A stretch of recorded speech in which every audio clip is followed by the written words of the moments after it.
How I moved to the Bay Area with only $8,000? This is my unfiltered techie journey halfway across the country. And I am so glad to have you along for this trip.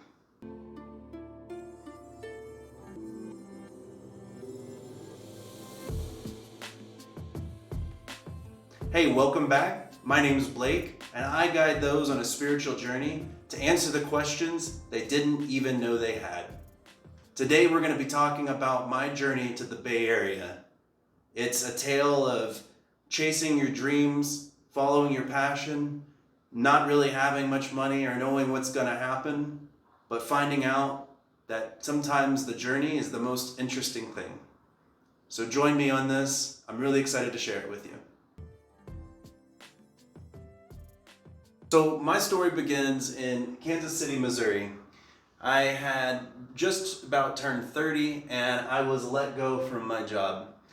This came as a real shock because I really was making okay money, but I wasn't really making enough money to not be living paycheck to paycheck. So I was struggling, and all of a sudden being out with pay was very devastating. What I had to do is, since I still had bills to pay and I still had obligations, I had to at some point recognize that I had to do unemployment, which is something I've never had to do before. And of course I did it wrong, and I missed several weeks worth of pay. So at some point I ended up selling my 401 retirement early. I paid taxes, penalties on the money, and I really didn't get much money for closing out my 401k. But I had no other choice, and I didn't know what else I was going to do. So after about a month or so, I ended up closing out my 401k, and I started selling things that I had that were non-essential. At the time, I was still kind of trying to figure out what I was going to do, but once I had some money and I realized I'd finally had the first time off of work in my life since I graduated college, so for the past maybe 7 years or so, had the first time to actually take some time off, I really didn't know what I wanted to do. Kansas City wasn't a place I grew up, but it was a place that I called home because I had been there ever since I left my home state of Louisiana. Well, while I was there, I realized that maybe I wanted to go on a trip to San Francisco. I'd actually had an interview line up and went there for that, but then also wanted to stay a week to kind of just explore it. So when I was in San Francisco, I kind of got to explore the energy, I got to kind of get a vibe for the place, and I really felt like it would be a place that was really conductive to growing and exploring and to really understanding my career and what the next thing I wanted to do. And the jobs paid really well. Granted, it was probably the most expensive city in America at the time, but that really didn't bother me because I felt like if I came there and I hustled and I showed my worth, I'd be able to find something that compensated for that kind of energy. So at some point I decided to pack all my things up. I sold everything that I couldn't fit in my Hyundai Sonata and loaded it up, and I drove from Kansas City to San Francisco. It took me about 38 hours over the span of 3 days. Took Interstate 70 out of Kansas City most of the way, and then eventually took I-80 all the way into San Francisco up in Wyoming. While I was there, my goal at the time, there was a little unknown service called Uber, and also a related one called Lyft. And at the time, I didn't really know about this because it wasn't around other than in San Francisco. And what I had understood is that you could actually make money driving people around. And since I like to drive and I had a car, and honestly it was one of the only things that I actually really had because I had sold just about everything else I owned, that I was gonna go out there and try to make it by driving as much as I could while I looked for jobs.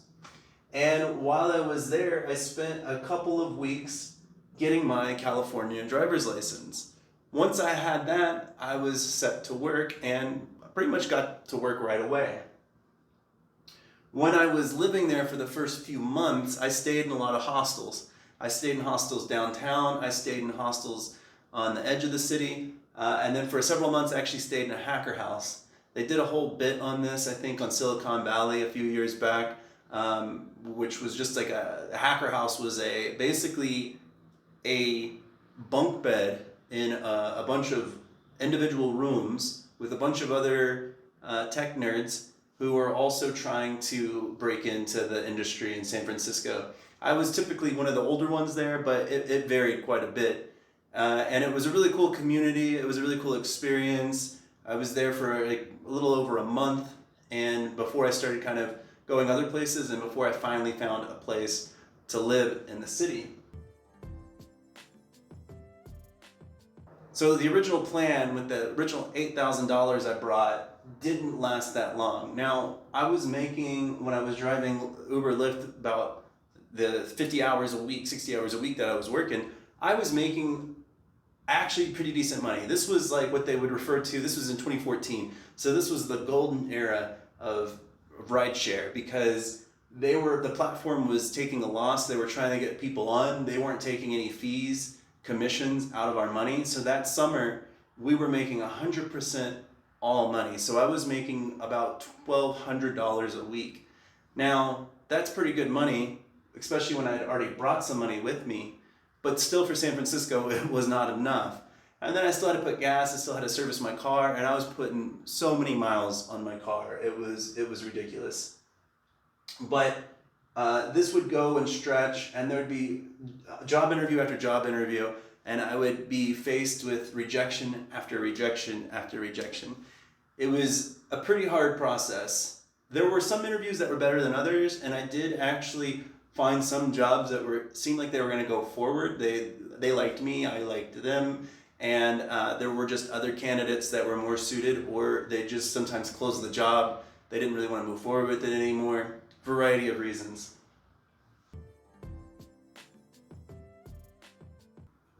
I was running out of money. I wasn't getting as much money from Uber. I think they maybe even started taking out, after that summer, like in the September, October time of the year, they started actually taking out commissions. So we were slowly starting to lose a little bit of the money we got.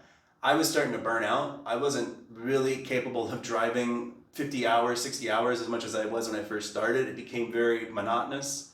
So I was maybe working more 40 hours. I actually did find some temp work at one point, which gave me a little bit of money and took a little bit of my time away from driving. But the temp jobs, they didn't last very long. They were only a contract for maybe a month for like a project.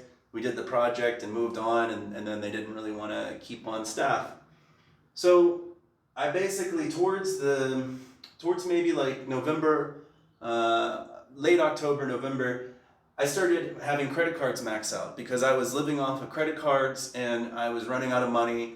And I was in this very delicate balance where I was trying to spend my expenses on the credit card, but not overspend the cash, so that way I could still pay some of the credit card and still keep things afloat. But this was starting to get bad. I was getting past due on a lot of bills, and my overall emotional well-being was really starting to fatigue. I was really feeling like, maybe I bit off more than I could chew. Why did I come out here? I figured I would have had some kind of gig by now. This was almost 8 months in to when I had come out there. So we had been going through a lot of this, and I was just not thinking I had gotten as far as I would, especially with all the effort I was putting in. On top of doing the 60 hours, I was constantly skilling up and trying to work. So I felt like I was putting in the hard work, but I wasn't really showing anything for it. And my emotional state kept getting worse and worse, and I kept doubting myself more and more and more. So one of the last things in this chapter that was significant was one of these last interviews that I had that I remember very, very, very vividly. And in this interview, they told me up front that if it's not a fit, like the interview was supposed to take all day. And I had to drive out to Foster City, which is a town in the Bay Area.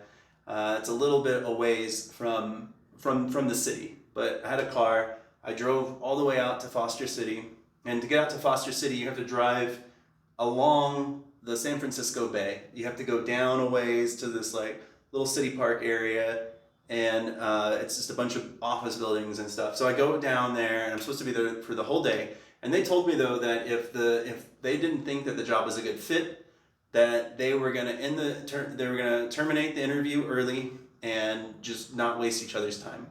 I didn't think that was a big deal because we had done a preliminary interview, and I thought I'd done pretty well. Everybody seemed to kind of like my strategy. A lot of the questions they got me, I was able to answer. I was able to show examples. I was able to kind of prove that I've done this before. I knew what I was talking about. Well, we get into the interview, and the first person that I ended up interviewing with was pretty hard. He threw me a lot of really aggressive questions, really tried to trick me up. It really didn't seem, honestly, in hindsight, that he probably would have been a really good person to work for.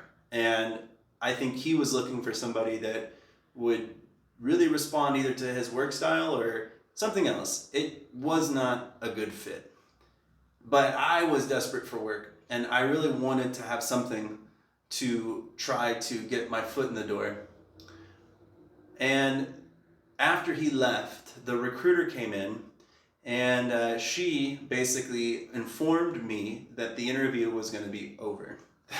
After an hour and a half, in the beginning of the interview, I wasn't going to meet with anybody else, that I was actually free to go. And that really stung because I felt like a huge failure. But it was what she said at the end, which was, "Have you considered being an intern?" And that was like a knife in my chest. I'd been working in this career for so many years, and I was I was 30 at the time, and here I am, 30 unemployed, risking my entire retirement and have what I felt like at the point was nothing to show for it. And now I'm being told by some, 20-year-old that I should consider interning. Should consider working for free. Because apparently that's what they thought was the best use of my skill set. And I could not pack up my things fast enough to get out of there. I put everything together, I got in my bag, and I just left out, Went to my car, tried to collect myself as much as I could. I was full of so many things. I was so angry, I was so frustrated, I was ashamed, I felt stupid, I felt ridiculous, I felt embarrassed. Pretty much anything you could imagine feeling, I felt. So as I'm leaving Foster City to get back to San Francisco, you go along the Bay Area, you go along the San Francisco Bay. And as you go down, there was just an area I could pull over, and I walked over this little hill to go to the shoreline. And I sat on this rock, and I'm just looking over the water of the San Francisco Bay. And I'm sitting there for a while, and at some point I end up calling my brother to kind of vent and explain kind of where I'm at.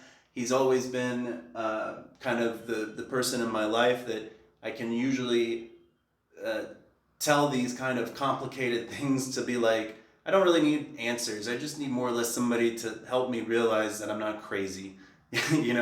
Just hear me out. Let me just kind of hear myself talk, and just let me arrive at something that makes this feel like I'm not just a terrible person. And so I sat on this rock looking over the San Francisco Bay, and I talked to him for probably about no more than an hour. And I'm pretty sure he told me something. I'm pretty sure I told him something. I'm not really sure what was said exactly, but there was this moment where everything kind of completely flipped. I'm sitting here watching the bay, and where you're sitting, the direction I'm sitting from this part of the area, I can see the San Francisco airport, and I can see the Oakland airport on both sides of the water. I can see two airports on either side of the bay, and I just see planes landing, and I see planes taking off, and I see one land in Oakland, I see one take off in Oakland, and one take off in San Francisco. And then I had that moment where it kind of clicked. I realized, I'm so angry and so frustrated with the fact that I haven't gotten any validation about everything I've been doing, that I needed to take a moment and just realize that I've kind of done it. Maybe I don't have a job yet, I don't have money, and I'm in hella credit card debt, but honestly, that doesn't matter. As much as it really sucks to kind of think about being in those situations, it really didn't matter. I was there. I was attempting this California tech dream of being out there and doing it. And there was a part of me that, although did not feel completely complete, but I no longer felt this desire for validation. Maybe I didn't feel completely satisfied, but in a sense, I did feel satisfied. I did feel that I was validated where I was in that moment and where I had gotten to. The fact that I risked so much to get to where I'm at was kind of the whole point. And everything I had to get through to that point was worth it. And I kind of realized where that was, and it took with me. I left, I got off the call with my brother, went back. I got back to work. I went back to the hustle. I went back to driving the Uber. I went back to doing my studies and stuff. Every waking hour I had, I was either driving the car or I was studying, or I was still going to meetups. I was still meeting with people. I was doing hackathons. I was doing any kind of event that I could find. I was doing it. And so I stayed very, very, very, very busy. Well, at some point shortly after this situation, after doing so many interviews, I probably did over 20 interviews in that whole year. I eventually had, I only did 3, I had 4 job interviews come in at the same time. Not only was it 4 job interviews, but they were 4 varying different types of jobs. Not only that, they were in varying different places. So I got at some point to pick how much I wanted to make, where I wanted to work, and I was able to kind of more or less streamline these down to two roles. And then I was able to kind of compete with them, or make them compete over job offers to make the pay even better and the benefits better. And that's what I did. And once that happened, I finally got a gig, and I was making way more money than I had made in Kansas City. I was working in some sort of capacity that I really liked better. The team that I had at the time was a lot smaller, but they were working a lot more things I really wanted to work. That job and that experience is a whole thing for another story, but the point is, I was actually able to reach out to my credit card companies, start making payments, get caught up on my debt, and really position myself to a point where I could actually live comfortably in the Bay Area. I would go on to get more jobs and more opportunities and see more things. Again, another story, but the sunny times finally came out, the clouds went out, and I was able to kind of reap the benefits and the risks that I experienced. So this whole journey that I've taken you on, and I know it's quite a bit, but it's just kind of one of the testaments that I think that we need to remind ourselves, and I need to remind myself actually that this even happened. I forget sometimes how strenuous this was, because sometimes you just kind of remember, oh yeah, there's something good happened, but you don't remember what it was like in this beginning when you wanted to make this big chance. You wanted to kind of sacrifice everything and do something. I remember in Kansas City, there were weeks before I left to even go on this trip where I was like, what am I doing? I'm selling things. I didn't know what was going to happen when I got there. I didn't know how hard it would be. I didn't know how long it would take. I didn't know how long money would last.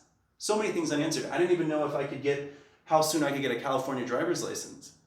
I didn't know if that was going to take months. And then I didn't even know until a certain point that I was going to need a California driver's license in order to start driving. I thought maybe I could start driving the moment I got there. And driving Lyft wasn't even an option in Kansas City at the time in 2014 when I was going to do this. So there were so many questions about what's going to happen.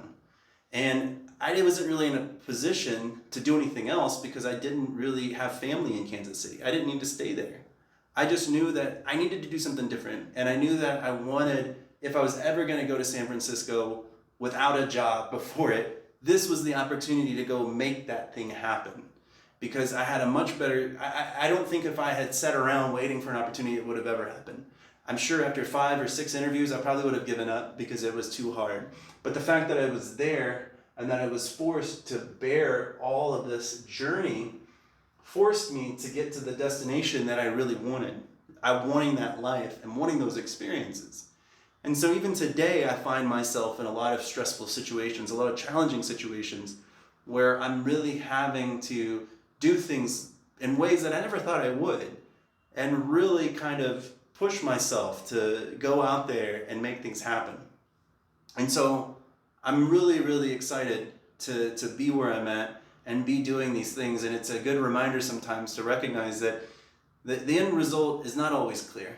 And the sacrifices that we're making are going to be worth it in the end. So I really appreciate you listening to my story.